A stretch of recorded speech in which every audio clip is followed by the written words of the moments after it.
আমরা বারবার রক্ত জীবন দিয়ে ব্যর্থ হই কেন?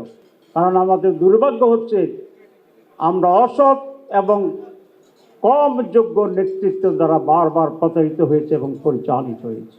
বিগত আন্দোলনের সংগ্রামে এবং সকল বড় ধরনের পরিবর্তনে সাংবাদিক সমাজের বিশাল ভূমিকা ছিল, অনেক ত্যাগ ছিল এবং অনেক ঝুঁকিকে বরণ করে নিয়েই তারা এক একটি পরিবর্তনে উল্লেখযোগ্য ভূমিকা পালন করেছিলেন।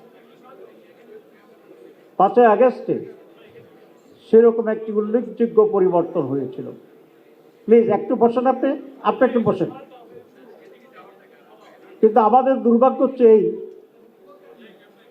আমরা 200 বছর ব্রিটিশ বেনিয়ার বিরুদ্ধে সংগ্রাম করে 47-এ স্বাধীন হয়েছিলাম, কিন্তু আমরা স্বাধীনতা ভোগ করতে পারিনি।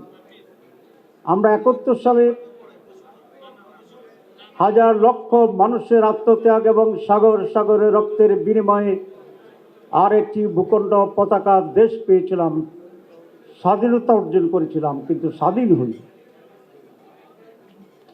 আমরা 2024-এর 5ই আগস্ট ঠিক সেরকম আত্মত্যাগের এবং বিশাল অসাধারণ অতুলনীয় একটি ঐক্যের মাধ্যমে আমরা দ্বিতীয় স্বাধীনতা পেয়েছি বলে বলছি, কিন্তু 5 এবং 6 মাসের ব্যবধানে মনে হয় সেই অর্জনও কিছুটা ফিকে হয়ে যাচ্ছে। এটি আজকে আমাদের মনোযোগ দিয়ে বিশ্লেষণের প্রয়োজন যে আমরা আত্মত্যাগ করি, আমরা জীবন দেই, আমরা সাহসিকতা এবং ঐক্যের প্রমাণ বারবার রাখি, কিন্তু আমরা লক্ষ্যে যেতে পারি না কেন? সিঙ্গাপুরের একটি টিম এসেছিল জামাত ইসলামের অফিসে। আমি জিজ্ঞাসা করেছিলাম সিঙ্গাপুরে যে স্মল সিটি স্টেট, যে তোমরা এত অল্প সময় 67 পরে তোমরা এত উন্নত হলে কী করে? খুব সিম্পল জবাব দিয়েছিল যে আমাদের সৌভাগ্য যে আমরা একটি সৎ এবং যোগ্য নেতৃত্ব পেয়েছিলেন, নেতা পেয়েছিলেন, আপনার সাংবাদিকরা জানেন, তার নাম লি কুইন। আর তার বিপরীতে আমরা বারবার রক্ত জীবন দিয়ে ব্যর্থ হই কেন?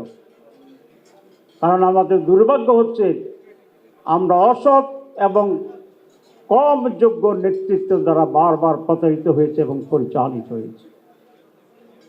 আজকে বাংলাদেশে যদি সেরকম একটি স্থায়ী পরিবর্তন দরকার, তাহলে দুর্নীতিমুক্ত বাংলাদেশ গড়ে তুলতে হবে।